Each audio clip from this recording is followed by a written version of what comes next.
बिस्मिल्लाहिर्रहमानिर्रहीम। मैं हूं नवी सती और आप देख रहे हैं मेरा डिजिटल प्लेटफॉर्म। बात करेंगे जनाब, इस वक्त बड़ी तेजी से चीजें चल रही हैं। एक तो असद तूर की रिहाई हुई है और अब इसमें बड़ा अहम इंकशाफ है कि असद तूर की रिहाई किसके कहने पर और इतनी फुर्ती क्यों दिखाई गई है और 19-20 दिन असद तूर को कैसे अंदर रखा गया, जब ये कहा जा रहा है कि अटारनी जनरल की तरफ से जो रिमार्क्स आए हैं और इतराफ़ किया गया है कि ये सेक्शन ही 9 और 10 जिसके तहत मुकदमा दर्ज हुआ है वही ठीक नहीं है। अच्छा जी, ये तो चीज़ें आपको पता चलती रहती हैं। सिकंदर सुल्तान राजा साहब जो है वो भी मैदान में आए हैं। अब जावेद चौधरी साहब क्लेम कर रहे हैं कि जनाब उनके साथ जो टेलीफोनिक उनकी गुफ्तगू हुई है, उसके बाद उन्होंने एक तो कहा जी कि उनको कत्ल करने की जो है वो अ, धमकी भी है कहीं से, और उनको कहा गया है कि आपको अगर कहीं जाना भी पड़े तो आप बाय एयर सफ़र करें, आप बाय रोड सफ़र ना करें। और उसके बाद काफ़ी आपको पता गा कि चीज़ें चल रही हैं। ज़बान ज़द-ए-आम है जनाब कि सिकंदर सुल्तान राजा साहब मुल्क से कोई बात बाहर की बात कर रहा है, उस पे भी उन्होंने तरदीद की है। इस पे बात करेंगे। और इसके साथ-साथ 48 सेनेट की जो सीटें हैं और ज़िमनी जो सूबी और सूबाई असम्बली की सीटें हैं, वो 6 नेशनल असम्बली की हैं और 17 सूबाई असम्बली की हैं। यानी 23 नशिस्तों पर जो है वो इलेक्शन होने जा रहा है।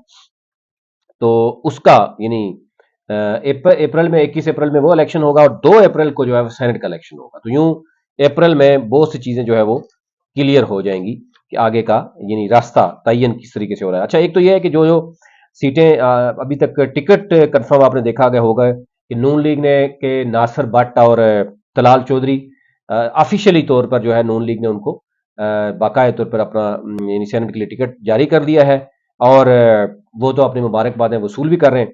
तहरीक इंसाफ ने भी जो नाम सामने आए हैं, यास्मीन राशिद हैं, फिर जुल्फी बुखारी हैं, हामिद खान हैं, सनम जवेद है, मुराद सईद और आजम स्वाति हैं। अब आजम मुराद सईद है, कवरिंग में अजहर मशवानी है, इस तरह फैसल जवेद खान है, मिर्जा अफरीदी हैं, इरफान सलीम, खुरम जीशान, और टेक्नोक्रेट्स में आजम स्वाति, इरशाद हुसैन है। और इसी तरह आगे चलते हैं तो विमेन में आयशा बानो है, रुबीना नाज हैं। जनरल सीट्स जो है वो हामिद खान और जुल्फी बुखारी, उसके कवरिंग जो सबक गवर्नर रहे हैं उमर सरफराज चीमा हैं और कर्नल एजाज मिनहास हैं। टेक्नोक्रेट में डॉक्टर यास्मीन राशिद हैं और वेमेन सीट पे सनम जावेद है। और इसी तरह नून लीग की भी लिस्टें जो है वो आने को हैं। और कुछ तो ऐसे लोग भी हैं जो नून लीग और पीपल्स पार्टी दोनों से टिकट लेंगे, जिस तरह बावडा साहब का भी जिक्र हो रहा है कि अब आप सबको पता है कि वो इस्टेब्लिशमेंट के कहने पे जब आज़ाद आएंगे तो ज़ाहिर है उनको वोट तो उनका पूरा कर दिया जाएगा, वो खरीदेंगे जो भी होगा। इसी तरह जो है वो अगर बाकी जो इस वक्त कैब काबीना का हिस्सा बनाए गए हैं उनको भी अगर सेनेट में लाया जाएगा तो डेफिनेटली अब वोट तो कहीं से लाना की जरूरत पड़ेगी। तो देखते हैं कि इस्टेब्लिशमेंट के भी बंदे हैं, पीपल्स पार्टी भी अपने बंदे भी लाएगी, नून भी लाएगी, पीटीआई भी लाएगी।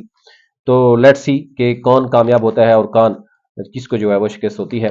अब ये तो आप देखेंगे। अच्छा, इसमें जो नेशनल असम्बली की सीट्स हैं अगर वो आपके साथ शेयर करें तो इसमें जो नेशनल असम्बली की 6 सीटें हैं जहां से यानी जो इलेक्शन जहां पर होना है, एक तो बाजोड़ है एनए 8, जहां पर आपने देखा होगा वन ऑफ द कैंडिडेट्स जो है वो डेथ हो गई थी तो वो मुलतवी हो गया था, वो होना है। एनए 22 पे सरदार गुलाम अब्बास, सॉरी पीपी सरदार गुलाम अब्बास, क्योंकि वो नेशनल पे भी लड़े थे, उस पे भी लड़े थे। अच्छा, एनए की मैं पहले बता देता हूँ कि एनए की, क्योंकि आगे पीछे लिखी हुई है, एनए 44 पे अली मिन गंडापुर के जो भाई हैं उनको लड़ाने की कोशिश की जा रही है कि वो आएंगे इलेक्शन पे। एनए 196 बिलावल भुट्टो यहाँ से उन्होंने निश्चित छोड़ी है। एनए 207 से आसिफ अली जरदारी ने छोड़ी है। एनए 290 पे सरदार अवैस खान लगारी हैं, उन्होंने छोड़ी है।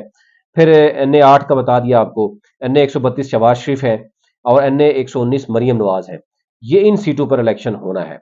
और इसी तरह जो पीपी के हैं, पीपी 149 लाहौर की है, अलीम खान। फिर पीपी जो है वो 147 है, हमजा शहबाज। और पीपी 22 में सरदार गुलाम अब्बास, ये चकवाल का जो है एरिया है। फिर पीपी 54 एहसन इकबाल है। पीपी 139 राणा तनवीर है, वो भी 2 पे इलेक्शन लड़े थे। पीपी जो है वो 290 है, सरदार अवैस लगारी हैं। इसी तरह पीपी जो है वो 29 है, सालिक हुसैन। अब जाहिर है चौधरी परवेज इलाही ने भी ऐलान कर दिया है कि ज़िमनी इंतखाबात में वो लड़ेंगे।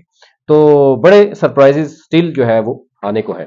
अच्छा जी, आखिरी मैं आपको ये जरा शेयर कर लूं कि एक तो ये है कि सुल्तान सिकंदर राजा साहब ने जो इंकशाफात किए हैं जावेद चौधरी साहब के साथ और साथ असद तूर की जो रिहाई हुई है, उस पे अब जज हमायूं दिलावर को कहा गया है कि उनकी छुट्टी थी, उनकी छुट्टी मनसूख करके उनसे आज जो है वो, जैसे वो बहुत पहले भी आपको याद होगा, एक दफ़ा वो लंदन जा रहे थे तो उन्होंने भी जल्दी जल्दी में जो है वो फैसले करके फिर वो लंदन चले गए थे इमरान खान को सजा देकर। आज उनको सजा यानी मुअत्तल करने के लिए उनको बुलाया गया और फिर असद तूर की रिहाई जो है मुमकिन हुई है। लेकिन असद तूर खामोश होने को नहीं है। अब ज़ाहिर है, अब कहा जा रहा है कि अफ्तारी के बाद फिर वो बोलेंगे। एनी हाउ, अटार्नी जनरल ने ये मान लिया कि जो सेक्शन 9 और 10 लगाई गई है वो बिल्कुल गलत है। अगर वो गलत है तो 19-20 दिन एक जर्नलिस्ट को, एक विलागर को अगर उठा के आप करते हैं, 10 दिन का रिमांड भी एफआईए को मिलता रहा है। तो फिर ये जो जितना भी अदालती सिस्टम है, जो आज 46 बरस के बाद या 48 बरस के बाद ये कह रहा है कि बिलावल यानी जुल्फकार अली भुट्टो के साथ भी इंसाफ नहीं हुआ, और इमरान खान के साथ आज जो कुछ हो रहा है ये भी 10 साल के बाद ये होना है कि इमरान खान के साथ भी नहीं हुआ, जो नवाज शरीफ के साथ भी हुआ वो आज ये बताया जा रहा है नवाज शरीफ के साथ भी नहीं हुआ। तो फिर ये कौन करवा रहा था? इस जुडिशरी का इस पाकिस्तान को यानी कितना फायदा हो रहा है या नुकसान हो रहा है? अब तो बात ये हो रही है कि ये सारे जितने भी इदारे हैं इनका पाकिस्तान को नुकसान हुआ है, बल्कि इन इदारों को बंद कर देना चाहिए। एफआईए जो आपको तहकीकात करने के बाद, मनी लॉन्ड्रिंग के बाद, यानी बताता था कि शहबाज शरीफ की इतनी मनी लॉन्ड्रिंग है, जरदारी की इतनी मनी लॉन्ड्रिंग है, यानी ट्रैक सिस्टम पूरा बताया जाता था, पैसा इन्वॉल्व होता था, बताया जाता था। वो एफआईए अगर आप नहीं है तो इसका मतलब है अब तो ये सारे इदारे अगर इस्टेब्लिशमेंट समझती है तो इस्टेब्लिशमेंट को ही चाहिए कि सारे इदारे बंद कर दे और वो खुद कोई बंदे बैठा दे। अगर जुडिशरी उस वक्त इंसाफ का तकाजा ये था कि सारे नायल हैं, अब इमरान खान नायल है, उस वक्त नवाज शरीफ नायल था, उस वक्त भुट्टो को फांसी दे दी गई, आज वही जुडिशरी ये कह रही है कि नहीं, तो फिर जुडिशरी को फांसी कौन देगा? ये जजेस को भी फांसी होनी चाहिए ताकि ये भी कोई कह सके अगला जज आके कि जनाब उस जज ने गलत फैसला देने पे जो है उसके खिलाफ भी हुआ, या फिर इन इदारों को बंद कर दी जाए कि इतने बड़े बड़े लेवल पे अगर एफआईए, एमआई, आईएसआई जैसे यानी हाजिर सर्विस लोग बैठते हैं, जेआईटी का हिस्सा बनते हैं, उस जेआईटी के मुताबिक केसेस चलते हैं, अरबों रुपए लगते हैं, पूरी कौम इन्वॉल्व होती है और उसके बाद यानी एक लाइन में लिखा जाता है जनाब ये सारा कुछ जो था वो सियासी केसेस थे, और जरदारी साहब सदर बन जाते हैं और नवाज शरीफ साहब दोबारा से।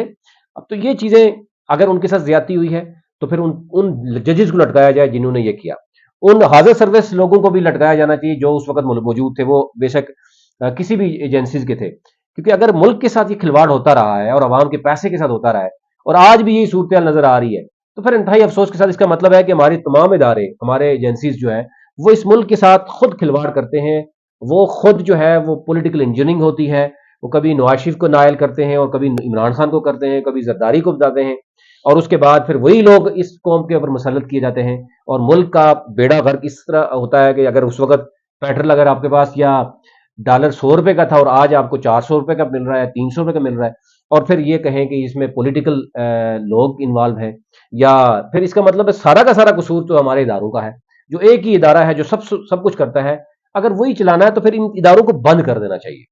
नहीं तो फिर कम अज कम ये बता देना चाहिए कि उस वक्त अगर बिलावल भुट्टो, सॉरी जुल्फकार अली भुट्टो को भी गलत फांसी हुई, नवाज शरीफ को भी गलत निकाला गया, बीबी को भी गलत वो किया गया, इमरान खान को भी अगर 2 साल बाद, साल बाद, अभी केसेस तो चल रहे हैं, लेकिन 6 माह बाद ठीक आपको पता चल जाएगा इमरान खान के खिलाफ सारे केसेस झूठे हैं, सारी सजाएं गलत हैं, 9 मई को भी पता नहीं क्या कुछ निकल आएगा। तो फिर क्या इस मुल्क के साथ जो कुछ हो चुका है, जो कुछ अवाम के साथ हो चुका है, अवाम बेचारी भूखी मर रही है, खुदकशियां हो रही हैं, तो उसके बाद अगर ये आके हंस के कोई जवाब दे देगा, ये सारा कुछ यानी एक तजर्बा का है कि लोगों को उठाना है, दबाना है, हुकूमत किसी और ने करनी है, पपट कोई और बनेगा, और ये पूरा का पूरा इस वक्त हमारा सिस्टम जो है वो पूरी दुनिया में एक तमाशा बन के रह गया है। केयर टेकर सेटअप किस दुनिया के कोने में है वो आपको नहीं मिलेगा, पाकिस्तान में ऐसी ऐसी चीजें मिलेंगे कि आप परेशान हो जाएंगे। तो आइन भी हम दिखावे के लिए रखते हैं, केसेस भी हम रखते हैं, बड़े बड़े सुप्रीम कोर्ट के केसेस ऐसे हैं जो फैसले हो चुके हैं, उस पर इंप्लीमेंटेशन नहीं हो रही। तो यानी रूल ऑफ लॉ आपको ये नजर आ रहा है कि कहीं भी नजर नहीं आ रहा, कहीं अगर कोई जज फैसला दे भी देता है तो कुछ अरसे के बाद हम देखते हैं कि वो भी रिवर्स होता हुआ नजर आता है। ये ओवरऑल सूरत हाल है, आप तक रखनी थी। अपना अपना मुल्क का ख्याल रखिए और चैनल को जरूर सब्सक्राइब कीजिए ताकि हर नई आने वाली वीडियो आप तक पहुंच सके।